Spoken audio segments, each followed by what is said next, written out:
The campaigning is slightly unofficial. It's not always a proper thing, but it happens. It happens now, certainly via social media. It can happen very easily because it just takes a person to tweet or put something on Instagram, and you're pushing.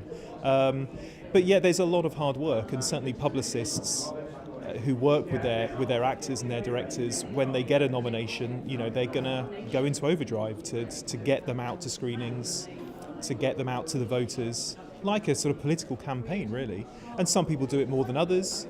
Some people are more, I think, a bit more forgiving about it. Other people look down on it a little bit. And sometimes it works, sometimes it doesn't. There are actors out there who are sort of famously publicity shy, but who still win the big awards. So it doesn't always equate to success. But the nomination, or even before the nomination actually, is when it all begins. People are campaigning for a nomination. They get that nomination, there's then the campaigning for the win. It's a really long process. Best director nominee. Thank you. Gentlemen, right in front, right in front. Guys, on the front.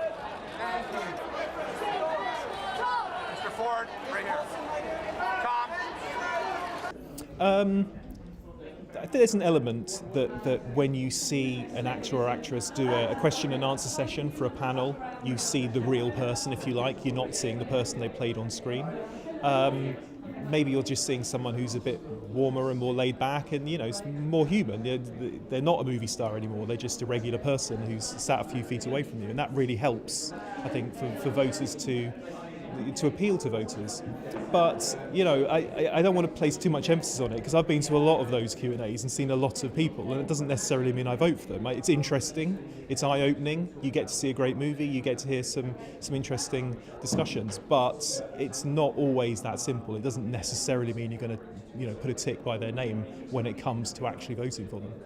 We've been very lucky this year, but you made it. You made the year. I found my passion and joy, and if it wasn't for that, and the fact that they nurtured that kind of and encouraged me to do what I enjoyed doing, I wouldn't be here. Every moment that I was on set, every part of the process of making it was just such a thrill to me. I mean, it was daunting because it mattered so much to me, but it was nonetheless a thrill, the whole thing from beginning to end.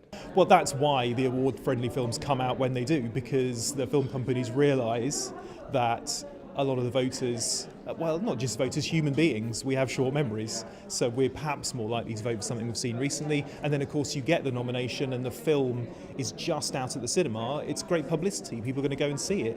If a film that came out 6 months ago and isn't on the big screen anymore gets a load of nominations, it's good, but it's not going to equate to extra box office, is it? Because it's not at the cinema anymore. So the timing is very important.